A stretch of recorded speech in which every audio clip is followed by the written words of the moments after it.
I remember it's far more convenient. I think you have to consent to be recorded or something. Okay, cool. Yeah. So we are recording. So maybe we can split the session like this. You give us a little bit of a sense of what are the main signals you're trading on, how you collect them, what's the typical frequency. I think I remember from the last conversation that it was like roughly based on one trading move each hour, maybe on average or something. And but maybe sometimes your strategy is actually resting. I don't know. Maybe sometimes it's becoming a bit hectic, depending on what the market is. And then maybe I can tell you what kind of strategies we've actually implemented. Cool. And what are the ones we'd like to implement, which is kind of much more exciting. And maybe we have some form of intersection. I think 1 hour is good for us because it's typically the type of context in which you want to trade is not going to be under a second. So hour is kind of comfortable. And but of course, then we have to think about the expenses, because if you really trade every hour, even though every unit trade is smallish, it may add up at some point. So, and there might be like an entire couple of days it won't get a signal. So it's on an hourly time frame, but it's not every single hour we're seeing a rebase. We might see a change in order, change in stop loss. You might place 2 orders at once and have a small take profit and a runner. So there's lots of options as to what we can do cost-wise in optimizing the strategy. There are strategies I have which will trade only the daily chart. It's once per day. And those can perform nicely too. So wherever you guys are at, when I understand like kind of where you're coming from, there's lots of flexibility there. So super. So we can do this one of 2 ways, where I can hear from you what kind of strategies you want to implement and more about Mangrove's platform, or I can show you some of the pieces of tools I use in the trading logic. Either way, I mean, we can start. You can start as you prefer. Sure. I think I'll start here, and it'll help give you guys some context. So super. Share my screen there. Oh, good. I got the slideshow going. This is good. So let's go back here. Yeah, just a very simple presentation on trading logic here. And one of the things I like to implement is a trailing stop. So I'm curious, really what I'm doing with this presentation is I'm presenting a bunch of different technical analysis tools, profit management, stop management, and I'm curious if Mangrove's platform can implement them. Or maybe we're just whatever we can code in Python or in C, and then throwing it to an API and throwing signals that way. The first thing when it comes to strategies is like, we can use a trailing stop.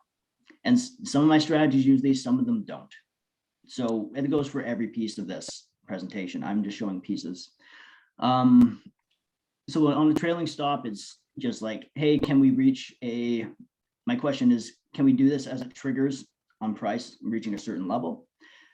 Or can we do this on triggering on another order? So for example, we get 1 signal and we have 2 orders. And what can happen is price will go up and it'll hit the first take profit of the first order. But the second order may have a higher take profit or no take profit at all. And what we want to do is wait for that first order to trigger and take profit. And what happens is the next order begins to trail its stop loss up, following the price action on the highs of the candles. So that's a regular traditional trailing stop. That's generally simple. The other thing I can play with is profit levels of, hey, let's take out 10% here and then 10% at this level and 10% at the next level. You can see there's consecutive take profits as it goes, and you can do it at the end of a consolidation period. And then we can also have exit conditions too. But that's where some interest comes for me, is can we set multiple take profits for a single order? Now, traditionally, what will happen in a lot of platforms is we'll place multiple orders with, say we want to risk 1% of the account size, and I want 4 orders. So we do 0.25%, 0.25, 25, and we divide it into 4. So that same 1% risk ends up being 4 smaller orders, but each of them have different take profits. And so it's able to scale out and hopefully move the stop losses to break even as it moves. So that's where I'm curious about profit levels. Another one I'm curious about is a fixed step trailing stop, which I do not see many people implementing. So this is trailing the stop loss, but at fixed intervals based on the first profit level. So how this works is, say price goes up $10. What happens is, okay, we move the stop loss to break even. It's not taking profit at all. And then say it moves up $20. Okay, we move the stop loss again to the previous $10 plus mark. And here's our original entry down at the bottom. And so the next one up there, say it's plus 30, plus 40. And at plus 40, we move it down to plus 30 in profit. It didn't hit plus 50. That's okay, because we moved the stop loss to plus 30. And so what was originally the order down here on the left, if you can see that, it ends up becoming a larger 3-to-1 order instead of a 1-to-1 order. Does that make sense? I don't see this concept. Totally. Yeah. Totally makes sense. And so the advantage of the fixed step trailing stop is it actually accounts for volatility, and in trending markets, so there's tons of volatility. There's lots of low liquidity. So it allows us to trade smaller cap asset classes with a little more sophistication. And it also gives room for some institutional movements too. So this works in, I believe this works in indices as well. I found it working really well for crypto. So in crypto's volatile, it trends all the time. That's where traders make money. Beautiful market. So that's where I'd love to implement this. It's a beautiful, beautiful tool. So that's the fixed step trail stop. I have a question now. Yeah, go for it. Do you, so the series of steps, is that something you compute right at the start, or do you compute the next step as the first one has been executed? So you're at the start. So what it would do is, here, it ties into the next slide of, I read the average range, I set that level, I store that variable for later and move it.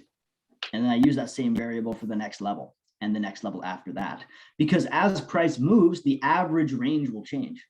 So this is where it makes me curious of, can we store a variable and then moving it to, or can we have it variable based on the current range of price? It can change too.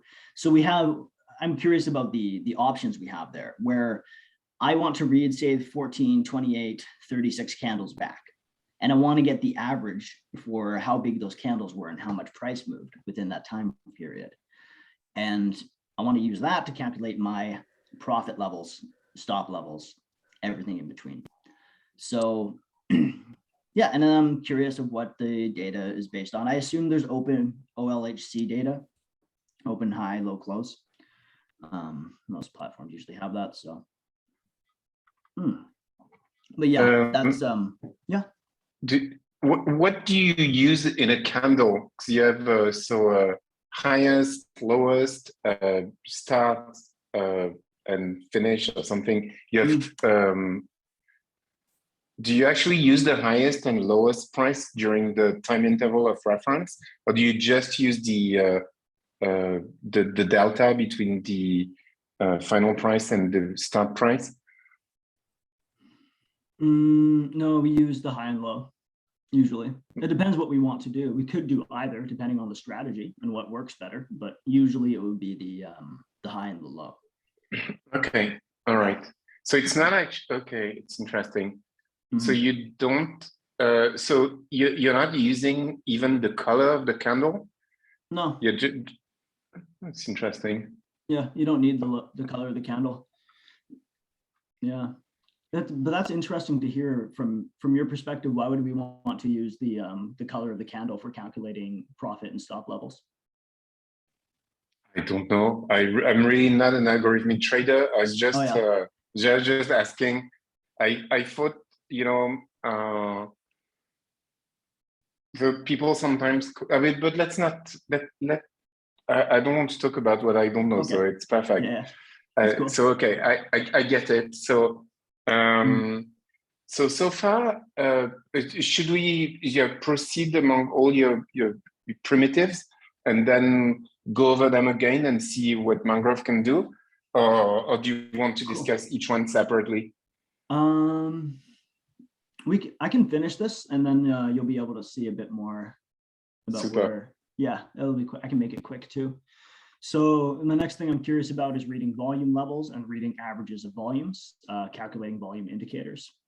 There's all sorts of volume indicators out there, and what volume is usually used for is validating trade signals.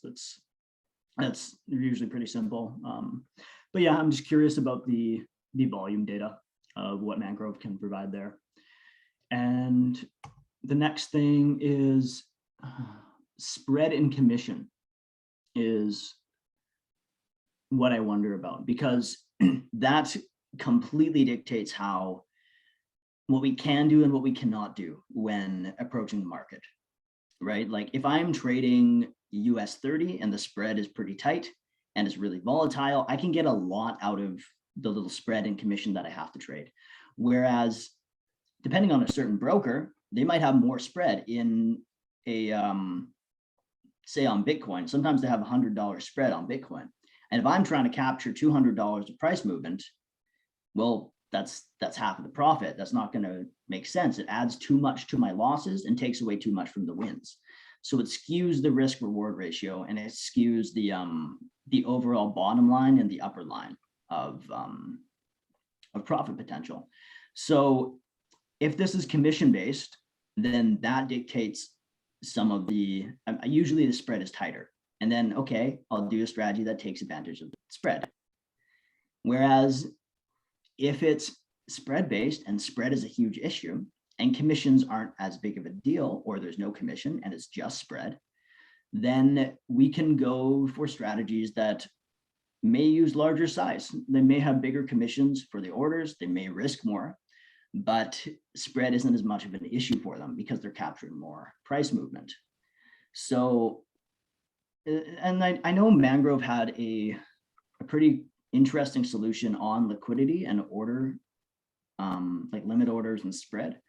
I'm not sure I fully understand it, but when I think I'll be able to hear this from you later when you explain some of the strategies you implemented. Yeah, so that's one of the things I'm curious about. We can go back to that.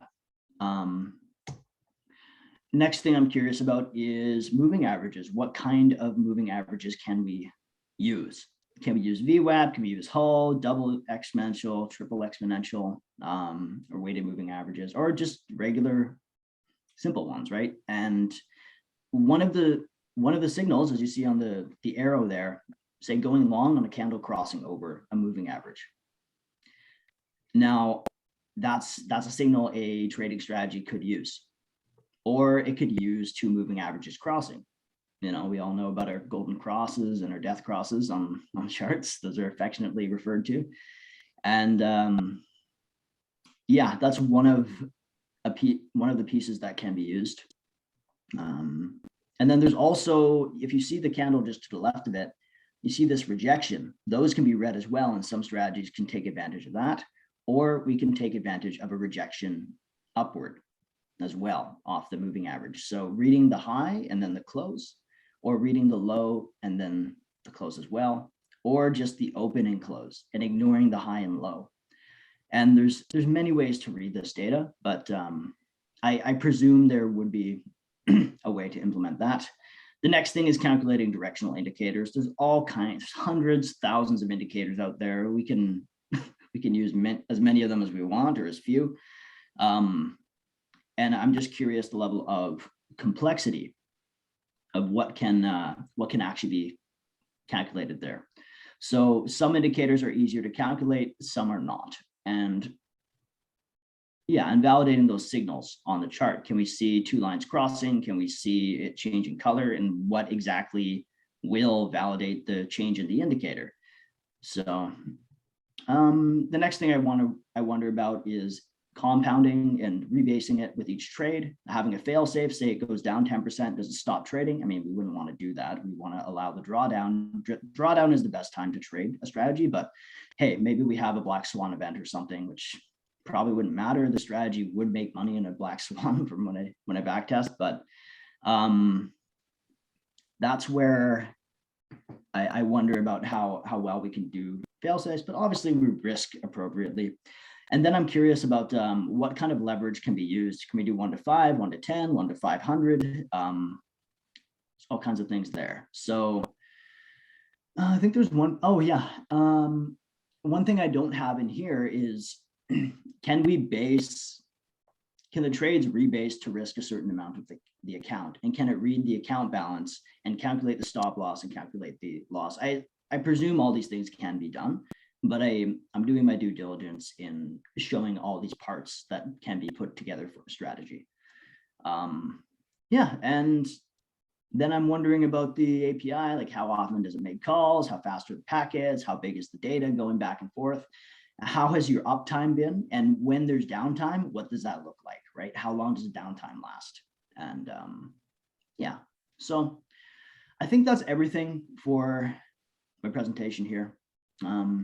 Do any of you three have questions for me so far before we move on to Mangrove side here?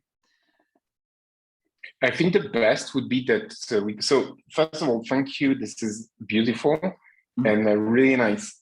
For me, the best would be that we go back to the beginning, and for each slide, we ask you questions. Yeah. And we tell you, how Mangrove behaves, Okay. what kind of thing you can hope to do. So let's do that. Yeah, awesome. So trailing stop. So let me first of all make sure I understand. So you're going to take a position, buy, and then set a take profit price, which is higher than the price at which you buy, and also set a stop loss price, which is the price at which you want to sell again, because you take your losses. Is that correct? There are two types of the the trailing stop I'm talking about. But yes, you do want a take profit. You do want a stop loss. You always want a stop loss in these. This may not have a stop loss. Or sorry, a take profit. Okay. Right? So you, okay, cool. And then you combine them. So, kind of like you showed after. So if you can pull up your stop loss, if you go above your first take profit, set another higher one, and then kind of ratchet up until you trigger a stop loss. So, correct? Yes. Yeah. Okay, cool. So what we could, one thing we could do with Mangrove here is if you can, at the time you capture your signal and you put together your series of brackets, let's call them, one thing we could do is we could send this just as one transaction to Mangrove, and Mangrove will put together all the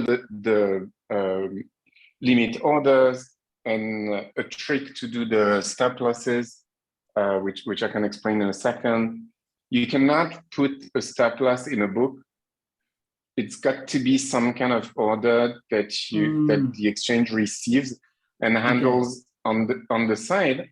But you can do something that looks like it on Mangrove. Right, like a limit order. So what you do is, if you want to detect that the price of something you hold has gone below a certain price, which is, your kind of wake up price, P0, let's say. One thing you can do is you can try to bid for what you hold at price P0. That's a limit order. It's a bit counterintuitive because you want to sell, but you're going to bid for it. So let's say you sell 10 of this thing at P0, or maybe at P1 slightly lower than P0. Yeah. So normally you would just send a straight stop loss order saying, whenever the price crosses downwards P0, please sell 10 of my units at price P1, let's say. Okay, here so it's done for the here API you don't call. No. So here with Mangrove, you cannot do this. You have to, there's a workaround. What you're going to do is you're going to bid for 1 unit of whatever asset you want to sell, maybe conditionally, and you're going to bid for it at price P0. Now, if that is taken, this is kind of a sacrificial offer, if you wish. If that is taken, then that means that the market believes that the price is actually P0. So then you trigger a piece of code, which is going to go typically through, is the price really P0? Because you have to be careful not to be manipulated by a trader. So you check, for example, you have, let's say you have some kind of price feed, which is relatively reliable because you're running in a chain. You have other sources of price than your own market, right? So you can ask, for example, for the TWAP of a Uniswap market on the same 2 assets. So if the price is not P0, then you just do nothing. You actually buy because it's very advantageous. I'm assuming here the price is higher than P0, right? If the price is lower than P0, then you don't buy, obviously. If the price is higher, but you have the signal, if the price is higher, then you buy and maybe you arbitrage and you set back your little trap. And now, if you're happy that the price is actually P0 or around, then what you do is you set up your limit order at price P1. And this is in effect your stop loss.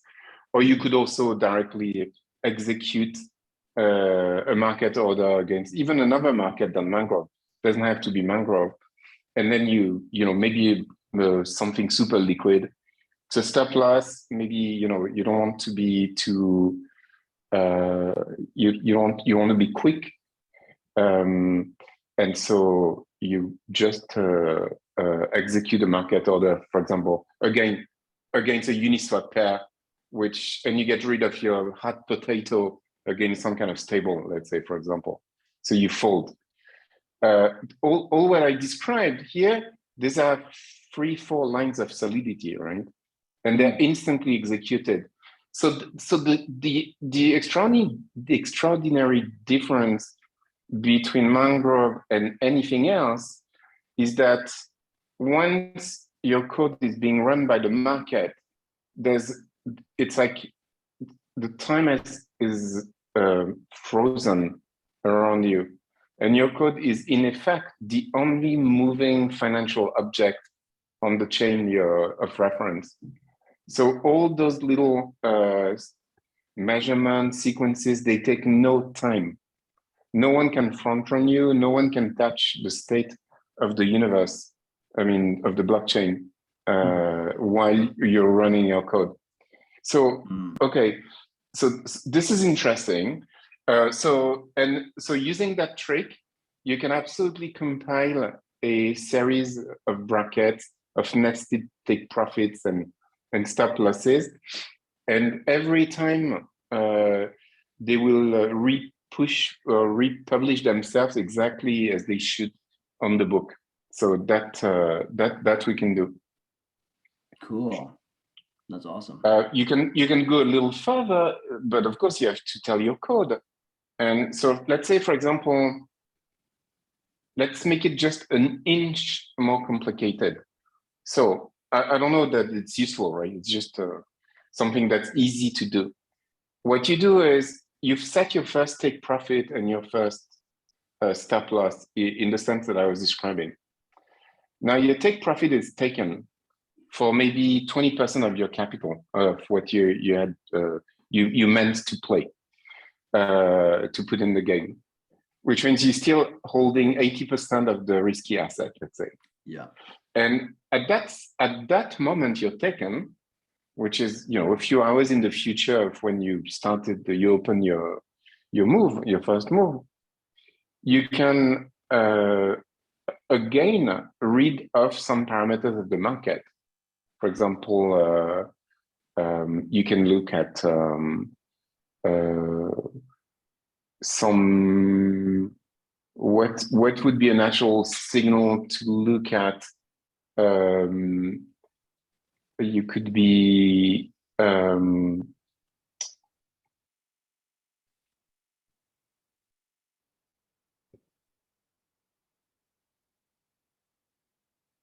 this could be a signal. Is the candle crossing over? What's the yellow line here? A moving average. Okay, right.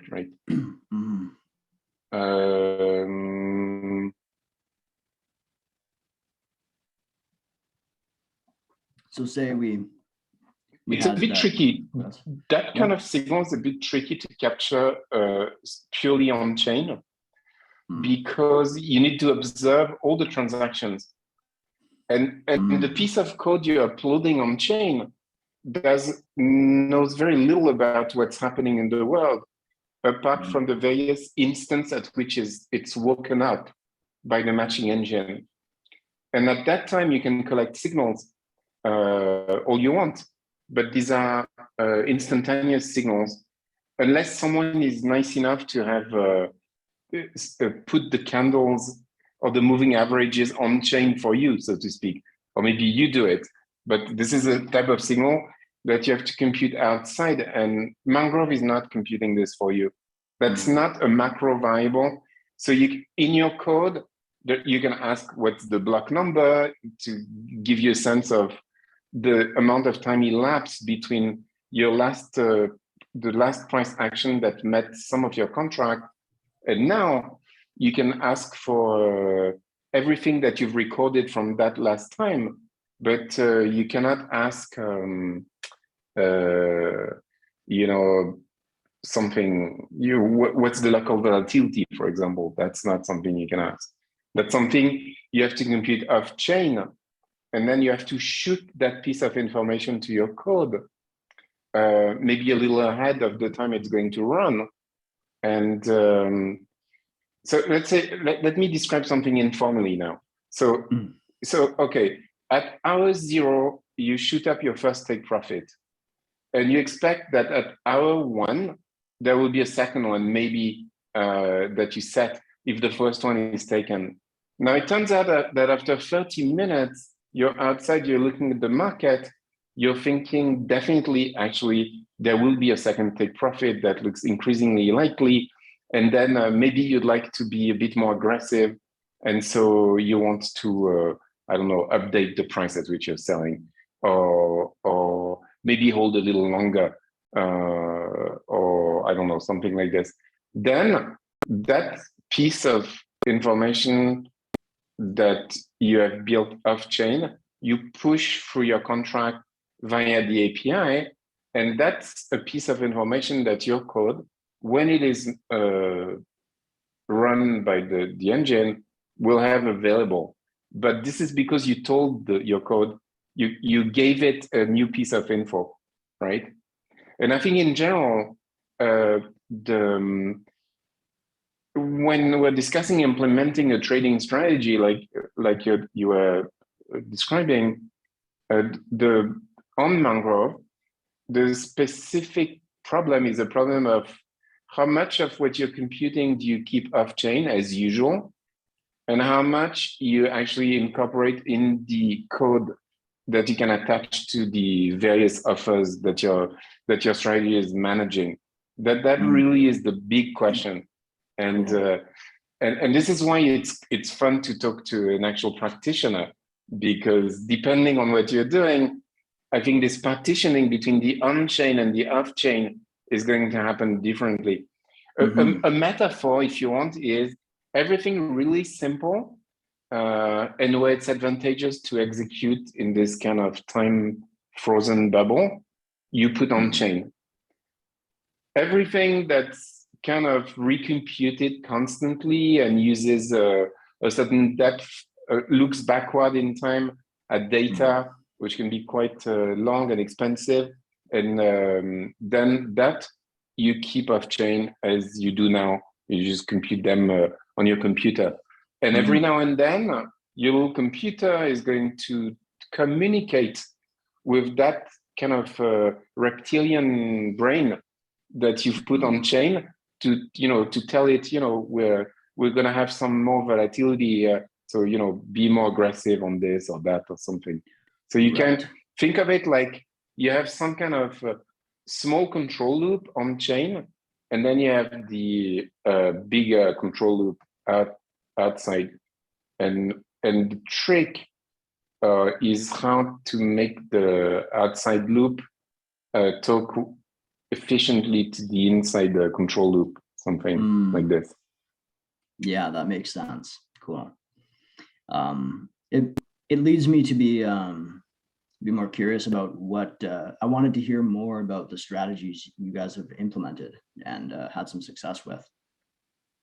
Yeah, but let's go over your slides if you don't mind, so that yeah, sure. So that thing we can do.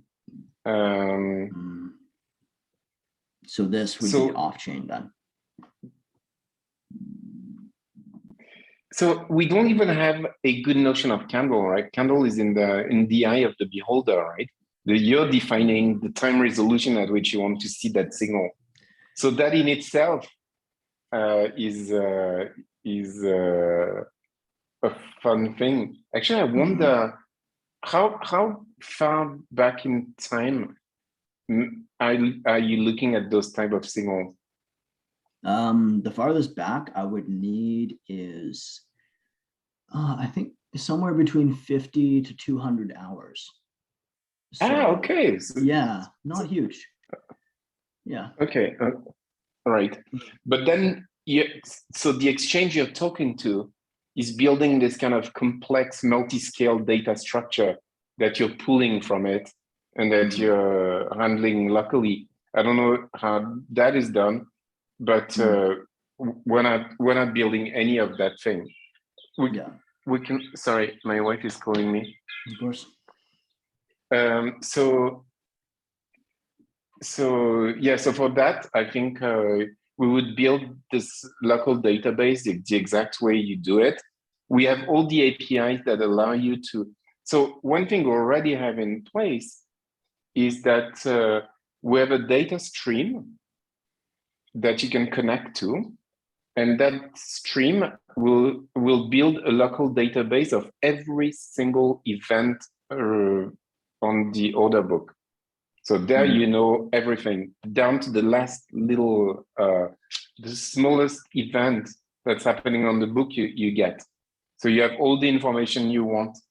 And I don't know what's the performance of this, but we're working with a team called Proxima, and they are doing Proxima, yeah. They are connecting to mainnet Ethereum, to Binance Smart Chain, and to Polygon.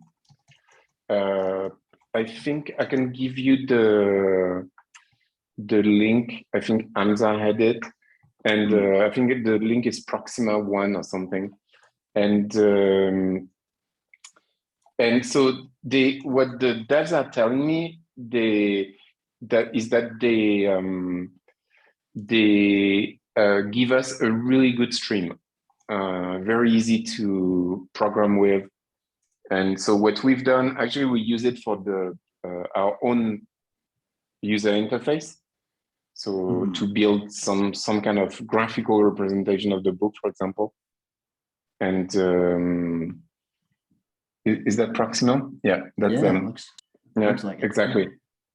Yeah, it's cool. Nice. So we work with them. They're really strong, and they're building a data stream for Mangrove, but also one for Uniswap v3, for example, at the moment. So which we can also connect to.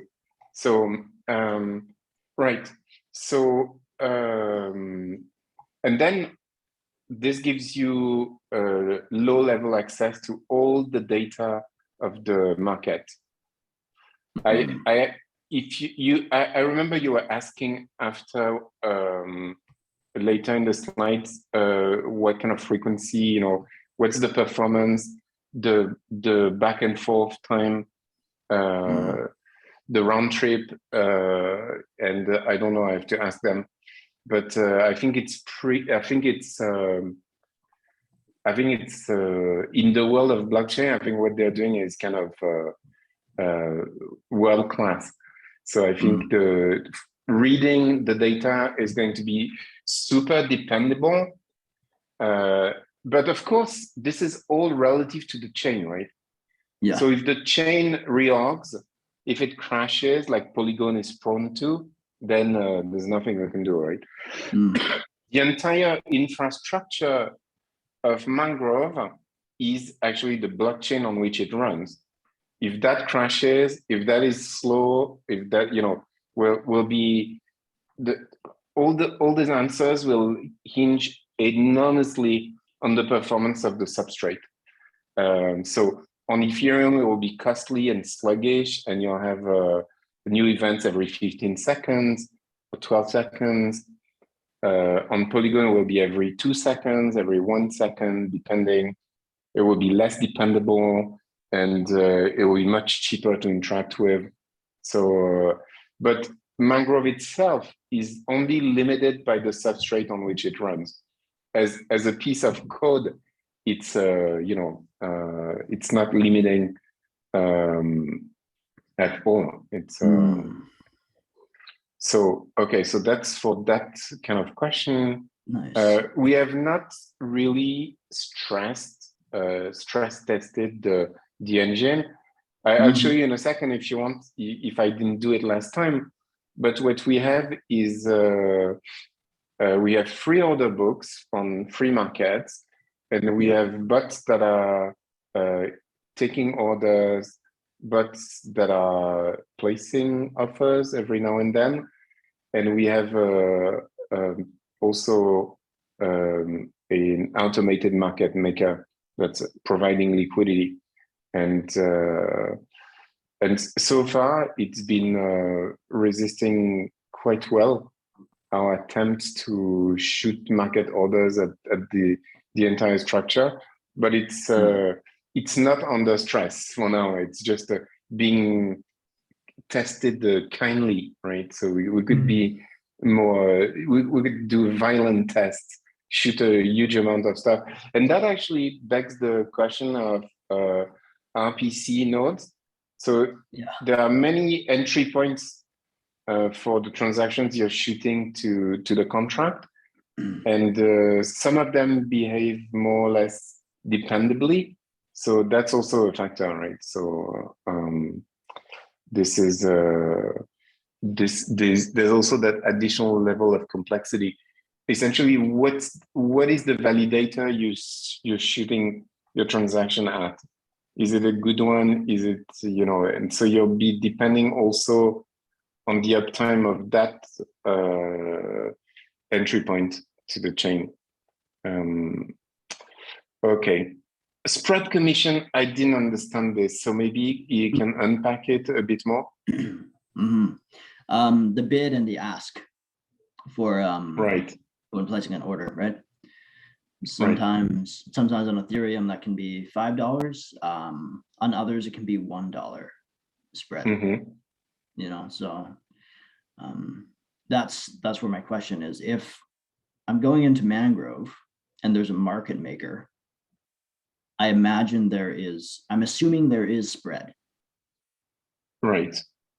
Is there none? I see. So you're asking what kind of spread and liquidity, essentially, how deep is the book, and how tight, and what can I expect from the market I'm talking to? Because you want your market orders to be executed speedily at a good price. So I think here where this is really to be seen, because we don't know.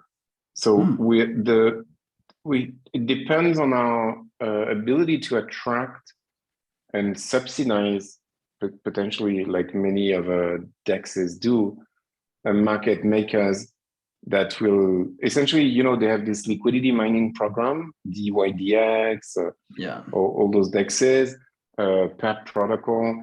And what they do is they actually pay with the token of the DAO or whatever is the entity. They'll pay market maker, Mr. Market Maker, in relation to how tight and deep and dependably it's quoting near the mid price. And so we don't know at the moment how the liquidity will look like. But what's the spread? I understand. Commission, is that the fee for transaction? Fee for transaction, percent to flat rate to. So, but here, what are you saying apart from I like to pay a low fee and I like to have a really small spread? Is that what you're saying? Pretty much, yeah. Okay, I see. I want to understand what the spread is. Of course, I want less. I don't always get small spread or no commissions or whatever. But yeah, so I'm just wondering what the numbers are. But no, okay, I see what you're saying, actually. You're saying it's integral part of my strategy that I know in which spread and fee environment I'm running the strategy, right? Yes, I just need to know, yeah. Okay, I see. So it will be, but are these, liquidity indicators or something that you compute in a dynamic way all the time? Do you actually look at the book and say, oh, I have that signal, but the book is not deep enough, I'm not going to go and run my moves? Or is it just a kind of a holistic assessment about the market on there's a holistic assessment, and then also I do validate volume. I do validate the make sure volume is high enough to place an order. Yes, but sometimes the data isn't there for testing. Now, what I know for sure is there is average spread, and there is, say I have a limit order and price moves a few ticks beyond it. And sometimes if I'm placing a limit order instead of a market order, that helps to get rid of slippage. But what it needs to happen is the limit order needs to execute. We need to make sure price goes high enough or low enough to execute the buy or sell order. And that's what I validate as well. So why I'm asking is maybe you don't know the answer to it, but sometimes when we've implemented a strategy and tested it on any platform, you can see how many orders are left open. And maybe you've seen some of that, maybe you haven't yet, but yeah, that's where I asked the question. If you don't have an answer, that's okay. But so right, okay. No, I think I understand the question now. We definitely don't have an answer, but okay, that's fine. But you can construct this type of indicators on our book just as you do on any book. And what we give you is full access to the data, like I said before. So at least there's no limitation on that side. And then you'll draw your own conclusions, and you'll go like, okay, that's that book is too shallow and spread is too high. And even though I'd like to run my strategy, I'm not going to do it because of what you said. But tell me again, so limit, when will you pick up, in which circumstances will you decide to replace a market order by a limit order? And what are the implications? When it works better. The implications of a market order, making sure it always executes. The implications of a limit order, making sure we don't have slippage. But sometimes slippage can work in our favor. Sometimes slippage can be good because I get a better buy or a better sell. Yeah, and this is where a limit order would be, it could be okay. It wouldn't have executed up here, it would have said, hey, we're going at the close, and it would execute right here. And this candle had enough volume to execute an order, enough movement, right? So yeah, limit orders are good for getting rid of spread. Market orders are very good for making sure of execution. And Right. sometimes one is more an issue than the other. And so they can be chosen accordingly. But isn't it, okay, maybe I'm totally naive, but isn't a take profit like a typical limit order thing? Mm-hmm. Yes. Because you're really waiting for the price crossing some kind of threshold. That's the definition. And that's exactly what the limit order does. Right. Although, so when... But one is directionally up, one is directionally down. Mm-hmm. So like take profit is usually on a momentum movement upward where you're right. Versus the limit order is like in a protection environment where you're putting it in as, you know, you're willing to wait it out, but you know, crossing this this point in time at this price is not a good thing for the particular strategy. So and take profits can be market orders, but what happens is price goes up to the take profit level, it triggers and it sends the market order. Versus sometimes if I have a limit order up here, it's going to try and execute as much of the trade at that level as it can. And sometimes there's positive slippage in it, but you know, if slippage is an issue, market orders aren't as good, but limit orders aren't as good other times as well. So we just get to choose. Okay. Anything can be done there. Okay, cool.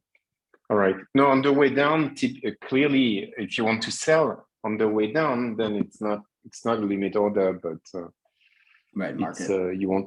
You should a market, because you know why, if you decided to sell at that price. But if you're preemptively thinking maybe you want to sell at P0 and you're still higher than P0, then you can do the trick I said, you know? So you can try to buy at P0, and then when that is executed, you sell at P0 or nearby, which I think is kind of fun. So you have so you don't have it could be useful because you're not lagging behind the price signal. As soon as you capture it, then you can shoot your market order. You don't have you don't have to wait for the data to trickle down to your perception loop, and then you know, make your decision. Although that would be very quick, and then shoot back some kind of reflex. You have a much shorter reflex arc, which is why I call it reptilian, right? It's like a crocodile, hyper fast, you know, not like a primate. It's not thinking, it's like just pure action. Okay, super. And cool. So that now I understand spread, commission, and can you average? So averages, volumes, these are indicators that you collect over time. Highs, lows, we're not. We could, if there were, and those are even worse. Like those guys. These are like Bollinger Bands, this kind of thing, right? Is that, for example. Yeah, and I can imagine there's millions of this, and you'll have to. So yeah, here I would say, for example, moving average. Probably. Even moving averages or exponential moving averages, which are really simple inductive formula where you can just I think the n+1 moving average is just the new price plus lambda times the old average, some kind of really silly simple inductive formula, which is trivial to write as code. You won't be able to incorporate in your code on chain because your code is not actually the market engine. It doesn't have access to all the price motion. It only sees price when it's woken up by the engine.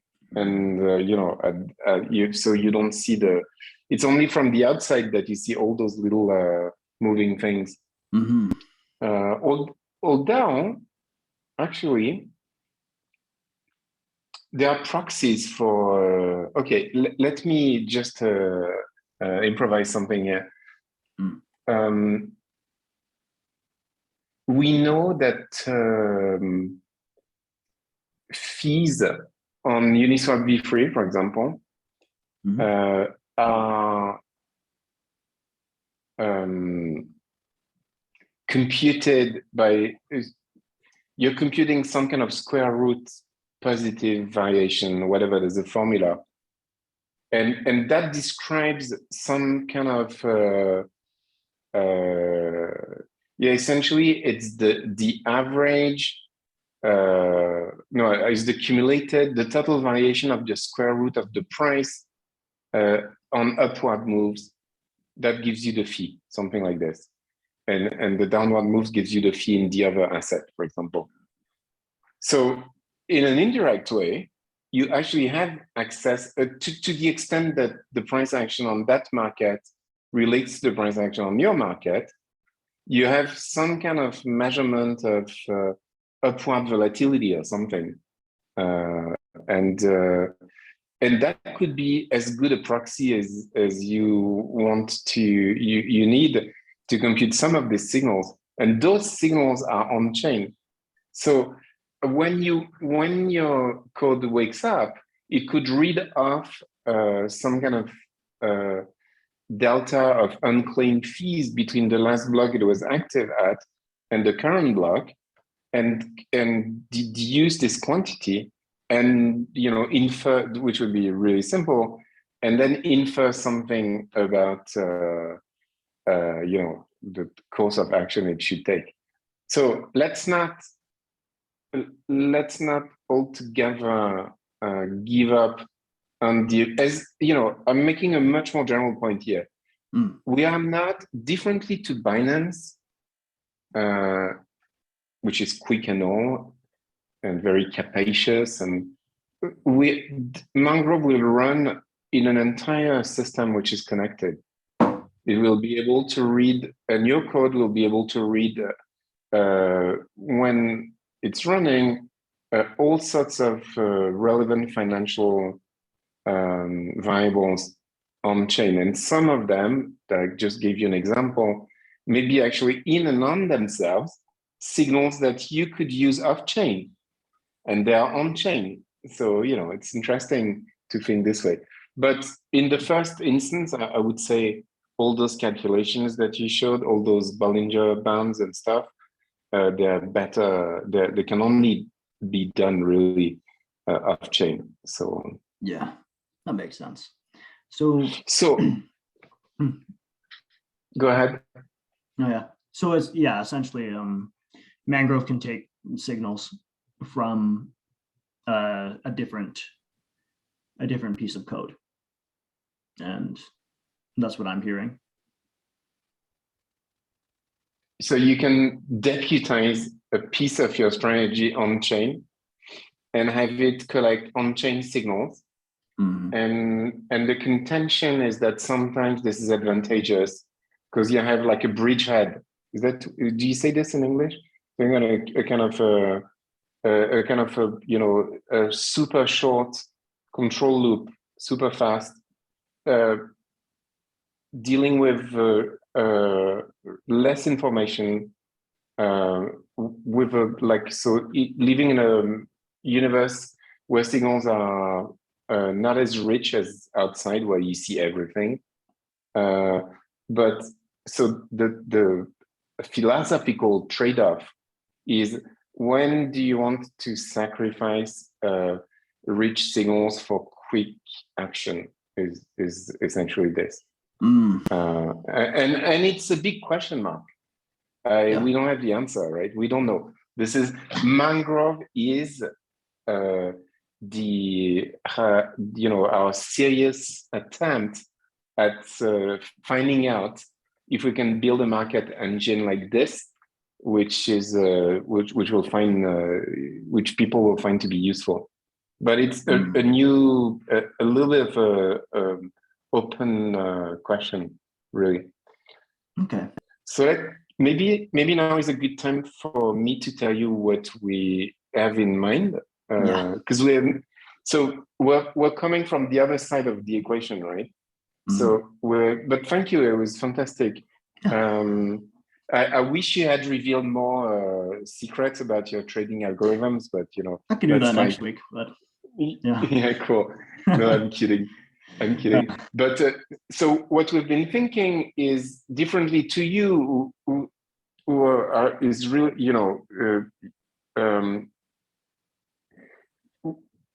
who occupies really a position of looking at the market from the outside and picking up all the signals that you find useful. We've been thinking at what's so special that we can do inside, and that no one else can do. So I'll give you my usual examples. So one thing we talked about leverage. So one thing we can do is we can publish more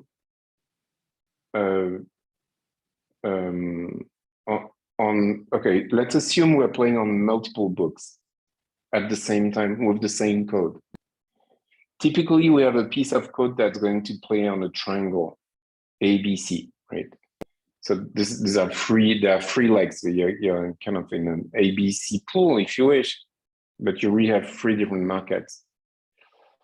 One thing you can do is you can decide, for example, that you want to go short A. So you're going to sell your A's, but you can do it on both markets.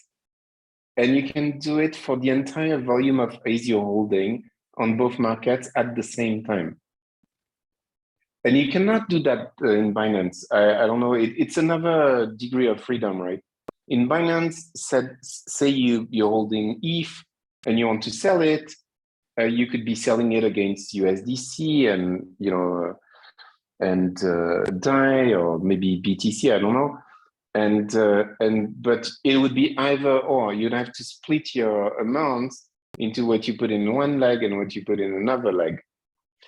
On Mangrove, you can you just duplicate your liquidity on both markets, because you're actually duplicating nothing. You're just publishing twice your intention to trade. And that gives you some kind of time leverage, because your A's are going to go off the shelf at double the speed, because you're facing now two order flows. That's one thing you can do. And you should not fear that there will be a liquidity problem, because of course, as soon as you're taken on the left hand, your code will just subtract the offer on the right hand, and so you'll never be taken in a position where you are asked to give both at once. So it's the combination of the sequential nature of the execution environment on the one hand, and the fact that it's all atomic. So, you can show the world two things, but you really only have one, and nobody will ever know. It's a circuit breaker. Yeah, exactly. It's like a light switch. Once it's flicked, it's off, right? Exactly. So if you sell on the AB market, then you'll have Bs. You switch off, like you said, the A's that you are selling against C's. And now against you publish maybe your B's on both markets. Then you're taken on the C side, and then you're just switching off on the A side, and you're offering again your C's on both markets. And so you're rotating your capital twice as fast is the idea. So this is one type of leverage that is really one of a kind, which is a kind of a direct consequence of this idea that liquidity is code. And another similar one is another type of leverage, which is kind of similar, is that when the engine wakes you up, it gives you the liquidity of the taker. So now you're running and you have the cash of the taker on hand. And with that, you can atomically go to a lender, deposit that cash as collateral, increase your borrow capacity, and borrow on the back of it some of what you've promised to the taker. Not all, because you can't, because of over collateralization factors, but some of it, and then the rest will come from another place. And so you can do ×2, ×3 on the amount of capital you're putting on sale, because you'll be able to borrow the rest with the cash of the taker, which I find fun. And then, of course, these are all market making strategies, so they're quite different from what Liam was explaining. But they because they're market neutral, or they aspire to be market neutral, and so presumably the next move will be on the other direction, and then you'll do the opposite. So you'll repay part of the debt that you just built, and then deposit and rebalance your line of credit by the lender. And of course, this can be made more sophisticated, but you get the idea. So now if you marry both, you have kind of 2 types of leverage: the time leverage, the kind of the traditional type of leverage. But observe that the liquidation process is actually it's kind of it is there, of course. It's the lender's liquidation process, but you're kind of borrowing this infrastructure in a way. You don't have an explicit margin trading desk where someone is looking over your shoulders and checking that your credit line is okay, as in ordinary market. So you have debundled in a way the margin trading office of the market and the market itself. Now, if you want to margin trade, you do it yourself without asking permission, just by this trick of leaning on a lender. Okay, this is another thing we can do. The other thing, of course, which I guess is probably important for kind of a high frequency market trader or medium frequency market trader, is that you do not have to actually fulfill your promise. You can renege on it. So the mechanism is that whenever you want to place an offer in the book, you post some kind of trading intention. These are just words and code, but there's also a little bit of money, which is a provision that you have to deposit, and which is supposed to compensate the taker if you actually were you not to fulfill your promise. And we call it the bounty. And so that bounty that you deposit, you can forfeit or forego, or because you don't like the trade anymore. And so that's cool, because so Liam was mentioning slippage. There's some kind of bad slippage in a way for market makers, which is that you're underselling. So you put your limit order, and that limit order is actually not really a good price anymore. And you couldn't know at the time you posted it, but now your code knows, and we'll go like, okay, I'm not doing this. So let's just forget about the bounty. That goes to the platform and the taker. And me, I'm just going to republish my liquidity a bit higher where it makes more sense. So you have this kind of price defense mechanism. And and finally, the last thing. So I don't know if that's material to you, Liam. I didn't really hear it in your presentation, so I don't think it is, but maybe. To run your strategies, yes.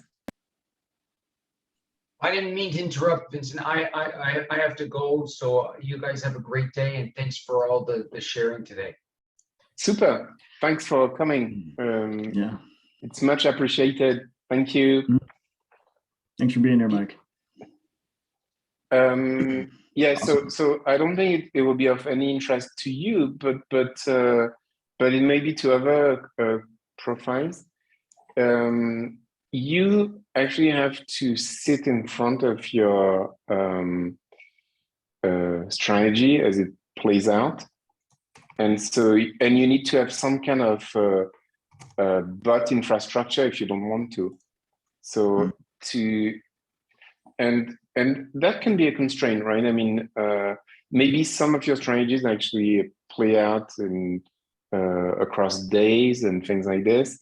And you know, at some point you need to have lunch and so and if you have a bot infrastructure, then you have to pay for it. It may not be super dependable. So what we can do for you is, if your strategy is completely static, right? Once you've decided to do it, and if it relies on signals that you have already built, maybe you can compile your strategy, you can mint it, so to speak, then you upload it to run on the book, and then you can just go and party, right? Because it will happen no matter what. The code is there.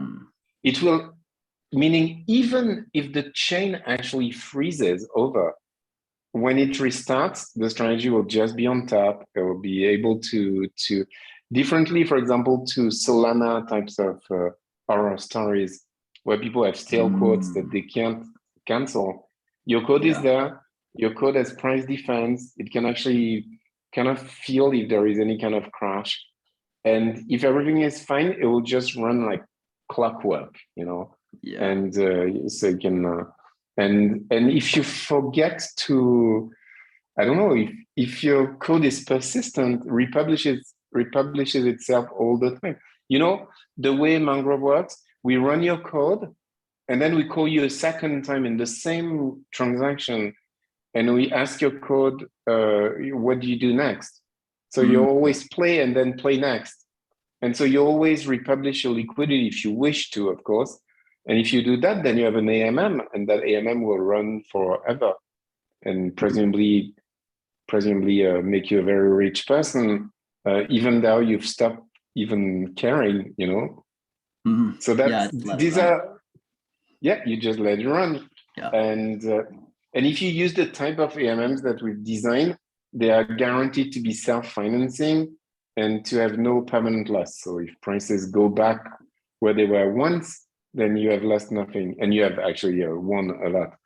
So, so these are you know, like really what we sell to people conceptually and actually concretely to the investors when we say these are the new things you can do on Mangrove. These are the really new things, and we're out with that product. We're out to find if this is going to completely change finance. Or if it's just, you know, looks, you know, okay on paper, but actually is not something, so not, you know, of primary importance. Cool. So I'm hearing you are experimenting a lot and discovering what can be done, what works, what doesn't work, and there's definitely something here, and it's worth pursuing. And then, there's lots of questions still. Yeah, totally. You're totally right. We cannot stress enough that we're opening a new design space. We have few certainties about what works. So maybe we can show you a bit of what we did actually. So we did something really simple. We designed a super simple AMM. Hamza actually designed it. And so what you do is you pick up a price range and you superimpose a price grid of your choice. And then you distribute your capital uniformly on that price grid. The bids left to the price, you know, the asks right to the price, to meet the current price. And then every time you're selling, you're actually trying to rebuy one notch below on your price grid. And conversely, every time you buy, you're trying to sell again one notch higher on your price scale, if you wish. Maybe a scale is a better word than a grid. And so that has this no permanent loss property that we described. And this is, if your price grid is quite sparse, then you are going to trade very rarely, actually, down to, so for example, if you have one little piece of liquidity on sale every $100 in the ETH USDC market, for example, you're going to sell once a week or something at most. And that would be a very violent week. No, actually, it's something like this. So we run that type of strategy. We backtested it, like we discussed last time. Cool. And we're getting returns that are competitive with Uniswap V3, which is very similar. It has also a price range. It's also very passive. You just wait by the side, and you know, and so there are large drawdowns. There are situations where you have a lot of impermanent loss, but it's a kind of loss nevertheless. Yeah. But for sudden price regimes, and if the price action doesn't take you off your range, then this generates interesting returns. And that's what we've tested and experimented with using historical data. So, and this is actually implemented, and this is how we make our market on the testnet version of Mangrove. So we call the strategy Mango because it runs on Mangrove. And just today, because we added the Aave part of Mango. So now at any given time, your cash is going. So remember, we know that strategy is self-financing, but what is it that prevents us from putting part of the capital in Aave, right? Especially if the price grid is very sparse, most of the capital will actually never see action, right? So that should be on Aave generating slow returns, like a simmer of finance. And so that's what we do. So we have implemented this. It's so now you're going to, all your dormant capital is going to generate slow returns. And then your active part of your liquidity will be generating higher returns, hopefully. And that's where we are at. And now what we're doing, so we have a general notion of AMM, which is based on price. So the idea is you have a given amount of capital at the start, and you pick up a mean price, a max price, and for any given intermediate price, you tell me with an appropriate function, what's the value ratio between your cash and your asset, for example, your USDC and your ETH. Right. So depending on what type of function you give to me, you're going to redefine the common AMMs. You need to have V2, V3, balancer V3, as we call it, doesn't exist, but it's an obvious generalization. And then we can build many more of them. We can use cash ratio functions, as we call them. So this is portfolio management, actually, right? Yeah. It's a kind of a generalized portfolio management. You just specify for a given level of price, how much you want to hold in A, value-wise, and how much in B. And because that function is going to be increasing, this means that you're actually on the way up, you are getting rid of the asset that goes higher in price. And on the way down, you rebuy. So it's really a contra-cyclical strategy. We've not looked into the pro-cyclical ones, which would be more like trading, but maybe they make sense, but we've just looked at the market making strategy. Because our obsession, you have to understand, our main concern was to actually generate,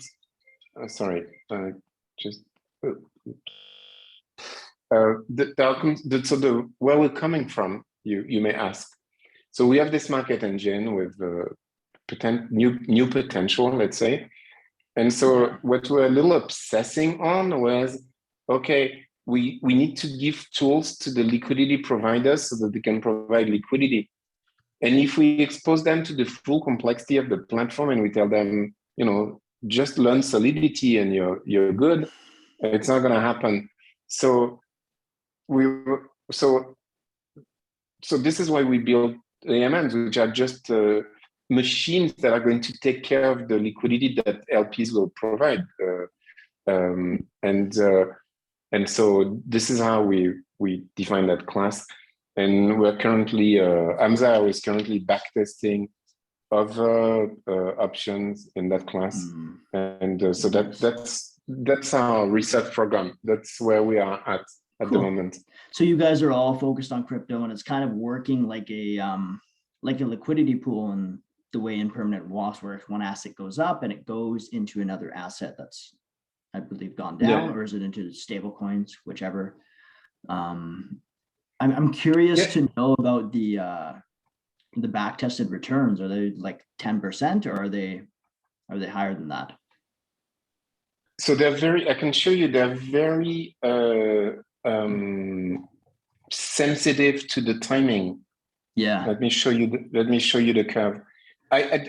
There's not a good answer to your question, but it's a very good question. Because there's no good answer, it's a very good question. The curve will answer everything, I know. Sorry? A curve will answer everything for me. Yeah, I'll show you the curve.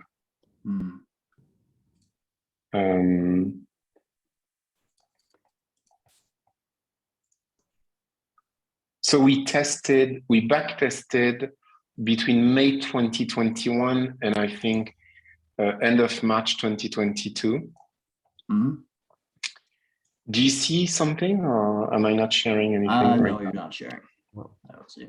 Okay, so I have to find the sharing screen. So let me share my ugly slides. There's a French song about an ugly country girl. And so the entire song, she says she's ugly, and at the end, it's all fine. Actually, she gets married, and she's not that ugly. So that's what I'm trying to do here. That's beautiful. That actually looks really cool.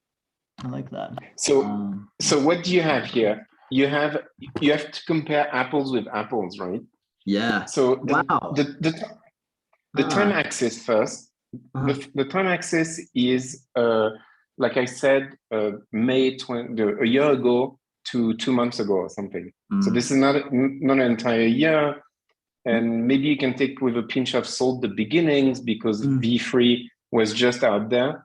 So what we did, we injected the price action of Uniswap V3 into our strategies.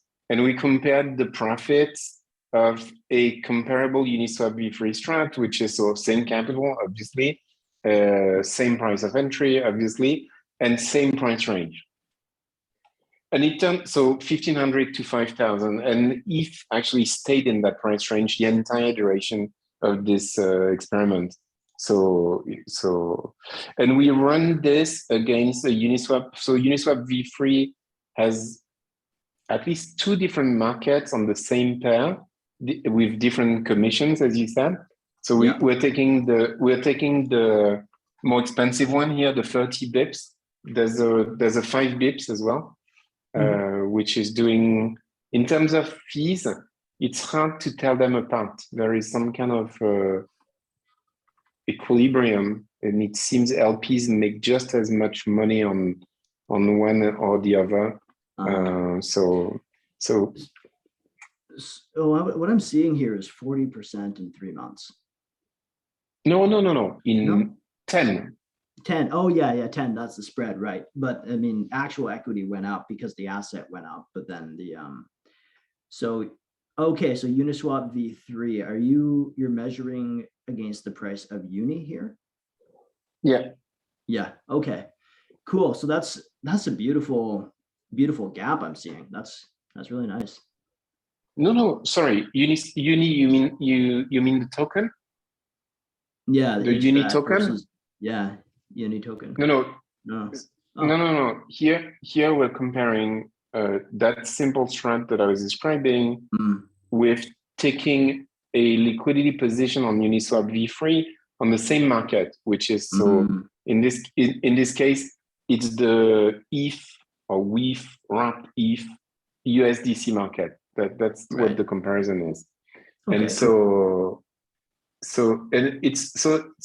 it's competitive, right? I mean, it's actually slightly above most of the time, and this is not even factoring in the passive returns from Aave, which which we haven't done because we haven't done it yet. We should. You just did it. Just starting today is what I heard earlier. Yeah. We implemented it, but we didn't backtest the thing against. It's a bit. You need another type of data, right? You need essentially the time series of the supply rate paid to USDC and ETH during the period of interest. And so that data is not that difficult to have, but we've not done it. Nice. So you're front testing then, or you're just about to? If we are what testing? You're front testing like live on the market, or that's later. You call it front testing? No. Yeah. So we are So right now everything runs on the test net, and so there is no back testing, isn't it? This is back testing, but it's also implemented and running on the test net, and that's what that's what we just did today. But we don't really have a actually the press action on the testnet is not ridiculous, because we have implemented a bot that gets a price feed from CoinGecko, I don't know, and every time it sees it can so the order flow is purely arbitrage, is one way to put it at the moment.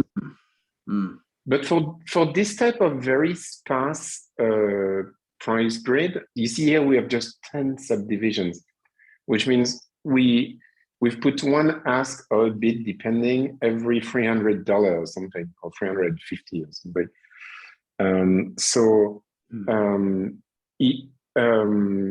If that is what you do, then the tiny wiggles of price are going to be irrelevant to your P&L, right?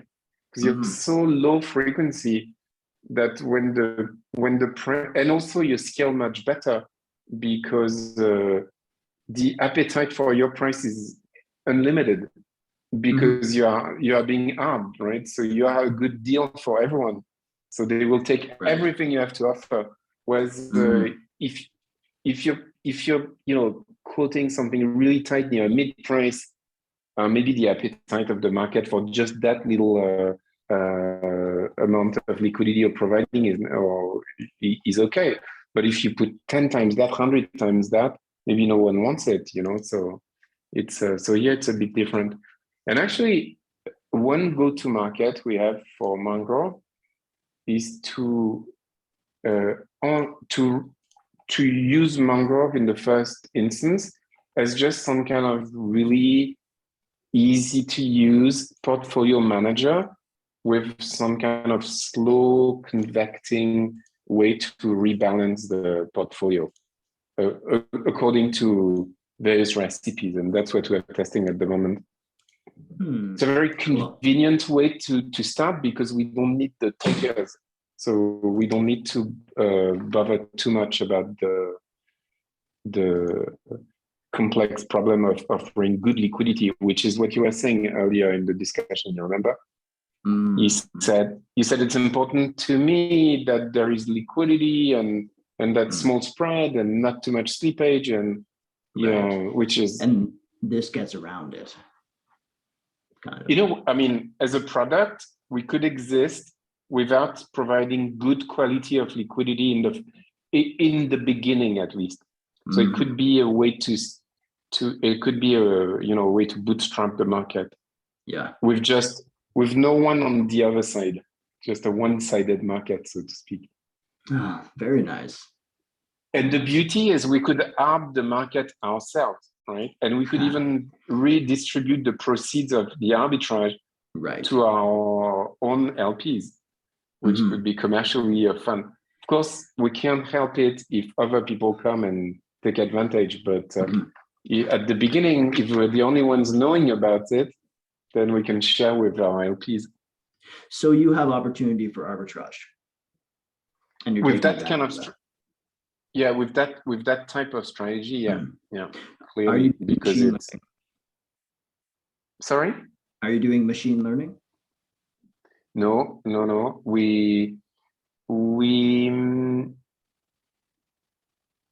I mean, it seems a natural evolution to use some kind of reinforcement learning to optimize the market making stuff.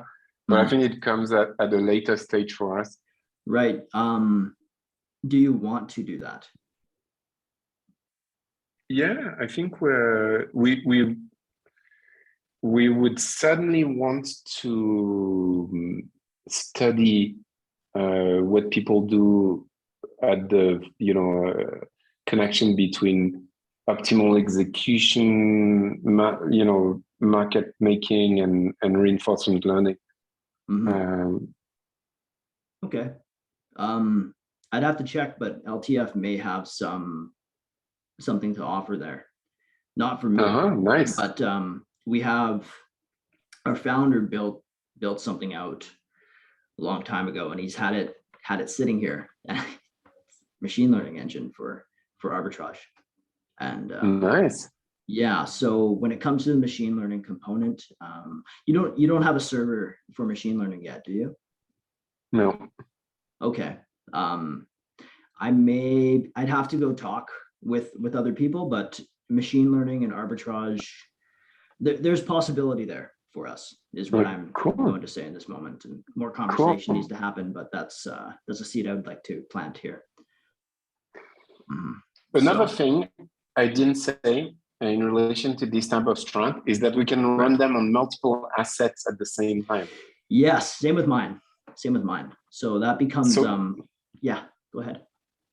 Yeah, it becomes some kind of index-based portfolio management is what you are going to say, maybe. Isn't that beautiful? Yeah. Even indexes themselves, and going into traditional markets, Forex, metals, indices, those are places my strategies will work as well. And yeah, it's a beautiful thing to be able to be agnostic to markets. So, but that's easy. That infrastructure is already built out. We know how that works. There's all the candle data, whatever. Going into crypto markets and DeFi with the arbitrage opportunities, I think is one of the nicest things we can do right now, because arbitrage won't last forever, in my opinion. As markets become more efficient, the arbitrage opportunities tend to go away, where 5 years ago, there was tons of arbitrage opportunities. 10 years ago, there was even more. Now, it's really nice to see you're taking advantage of arbitrage while it can still be done. And yeah, I'm really happy to see this. And yeah, there is room for synergy between our organizations. I don't know about working capacity. I have to check with everybody else, but even if it's not today, it could be tomorrow, right? There is machine learning done. The education is there. The proof is there as well. And if we were to talk and see how we can implement these, I know the machine learning side can be done. I'm very confident in that. So additionally, there's someone I'm close with has some contacts in Europe with a machine learning server, a very expensive one. So I think infrastructure wise, if we decide that there's something that can be done between Mangrove, between LTF relative to arbitrage, independent from my trading strategies, there is opportunity there for us to provide a lot of solution and getting us into the machine learning space. Now, once again, I'd have to talk with everyone else and make sure this is happening, but this is what I'm thinking right now. Of course, This exists for us. So Super. yeah, it may not be right now, once again, but let's talk about that some more, arbitrage wise. That's interesting. Okay. So, yeah. Anyway, yeah, go ahead. A last question before we part. Do you, your strategies, right? Yeah. Which you've explained the kind of the elements of your strategies. Do you plan to run them for yourself, or is there a play where you actually sell them as components in a way to a bunch of people who, or maybe maybe people can join you and invest in your strats, but maybe you can also say, I'm just providing little strategic elements which I've been successful in putting together and getting profit. I'm not telling you how, but suddenly this is the alphabet and you can try and find your own. Is that something you have in mind? Or? Yeah, why do you ask? It is something I have in mind, but I'm curious where you're coming from in your question of let me see. I'm not sure. I was just because the way you presented it, it seems to invite the idea that of course there's it's very important to have the details right, to collect the right signal, put the right rules together, and this is where you're going to make money or not. Yeah, so but the elements, ready-made little elements, you could actually sell them or rent them or whatever to other people to try their own hunches, and maybe they'll find sources of profitability that for themselves, and you don't take the risk, they take the risk. You just you something. I mean, it looked quite natural. I don't know how no, but really I was just curious. I didn't really have I would love to in mind. Something like that. Yeah, that sounds nice. That's really cool. Yeah, if I can offer. But let me think. Yeah. Let me think about it, because maybe there are more people able to make rules than there are people able to put them together in some kind of actual strategy that works against a real market. Right. And so you'd be addressing a large crowd of algorithmic traders that cannot trade algorithmically because you need lots of components. And so maybe there would be a natural outlet for what you're doing, other than running your own. Oh, I really appreciate that feedback. That's I'd love to hear your thoughts on that too.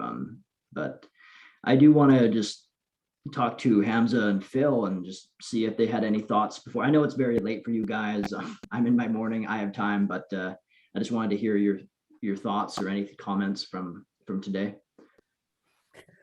I don't have particular comments. The thing I'd like to, probably not today, but the thing I'd like to understand a bit more is how the type of strategies that you were describing at the beginning relate to LTF as a project or as an organization.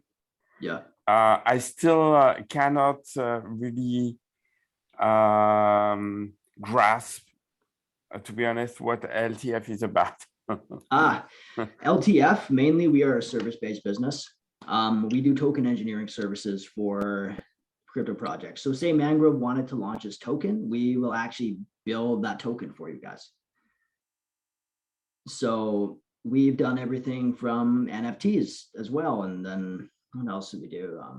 But you work with block science, right? And no?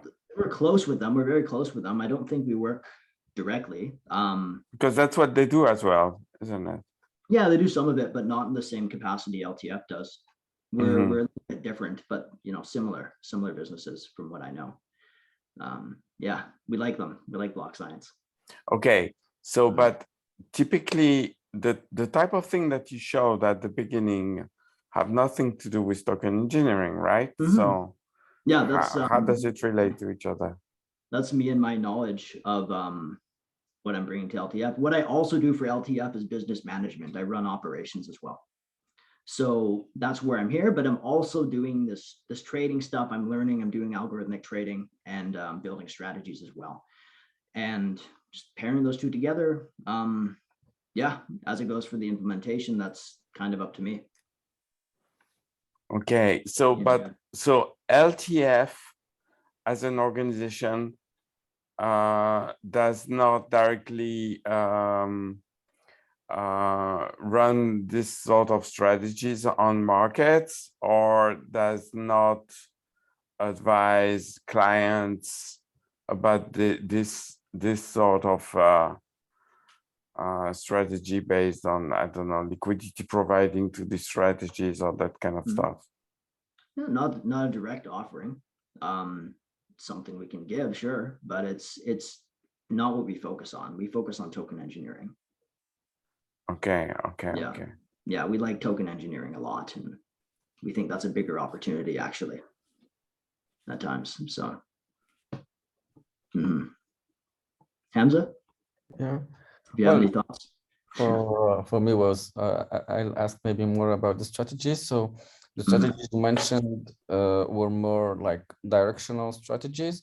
I was wondering if you're using also some kind of contracyclical one. Like contracyclical, like more market making like strats. Yeah, I haven't bothered to do much of those. Mainly it's my sophistication in back testing is mainly around indicator-based strategies. All right.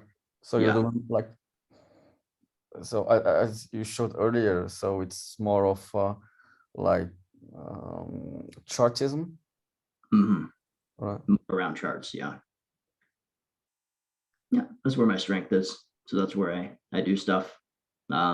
Always interested to learn more about the market making strategies, but I haven't focused on that as much. All right. Yeah.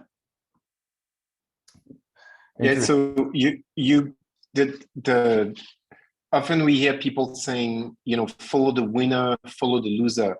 So you follow the winner, we follow the loser.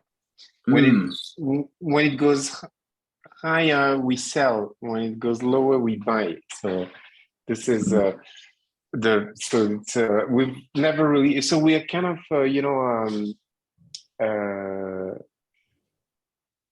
on the two different sides of the way to interact with markets, which is interesting. But we were naturally more focused on that side because if you want to build a market, you need to understand that supply side, as they say, right? Yeah, you guys are building a market. I'm trying to drive returns, and so those are two different. Yeah, totally. But I think it's really good to talk to you because we also need to understand the other side, obviously. Right. Yeah. So no, it's really cool. And one completely unrelated question, maybe in the remit of LTF, I don't know. Right now, we're in some kind of a bit of a discussion with the investors about vesting schemes. Schemes, yeah. It's not tokenomics per se, but it's related. It's still about, now the concern is, what's a good price to go public? How do you control that the price doesn't shoot up too quickly so that people who would like to contribute and participate can still buy it with some headroom, some hope that it will go up? We see a lot of trajectories for tokens of projects quite similar to ours that actually go up very quickly and then go down, down, down forever. Paraswap is an example. They're a very successful price aggregator, but the price looks horrendous. And although I'm sure for the early investors, it's still a good multiplier, but it's and of course, some of it is clearly that the market is kind of at minus 50% or something compared to 6 months ago. But I'm sorry, Vincent. I have to run. So thank you, Liam. Very well, Talk soon. Bye. But is there anyone modeling, thinking, talking about what's the best investing? What's the best vesting scheme? Should there be a cliff? Should it be linear? What kind of what is there a good formula to? Do we model the game theory of investors looking at each other and saying, are you dumping? If you're dumping, I'm dumping. Let's not dump, this kind of thing. And there's a lot of discussion on Twitter at the moment because we can actually see, because of the magic of the blockchain, we can see what the big wallets are doing. And so, and if you know their vesting schemes and you know who they are, you see, okay, this type of investor is just a big dumper. As soon as the money is free, it's just going to crush it on the market. And, and no matter what happens. So, I was just curious to know if some of your large organization is working on modeling this type of thing and has recommendations. So we have helped with tokenomics for protocols. Let's see. All the crypto markets down for all the low cap assets. But so one, yes, we can help with that is, to my knowledge. Two, these questions are better suited to a token engineer. Someone who actually does the development for these things, because I do business management, I do trading, I do these strategies. That's my domain. Others know a lot more about token engineering than I do, and I can try and answer questions, but in reality, they're going to be better answered by someone who knows more than me. So I can take a snippet of this recording and relay those questions. Yeah. What you or maybe don't bother, and I can just ask on the Discord, for example. I'm sure I'll find some kind of. I'll ask. Maybe it's not a question that people have worked on because it's kind of a bit niche. I think that has been worked on. So okay. Yeah, ask in the Discord. I think you'll get an answer. Fantastic. So, and let's do that then. Cool. Let me stop the recording. Of course. Because we've said everything. Yeah, you guys are probably tired by now.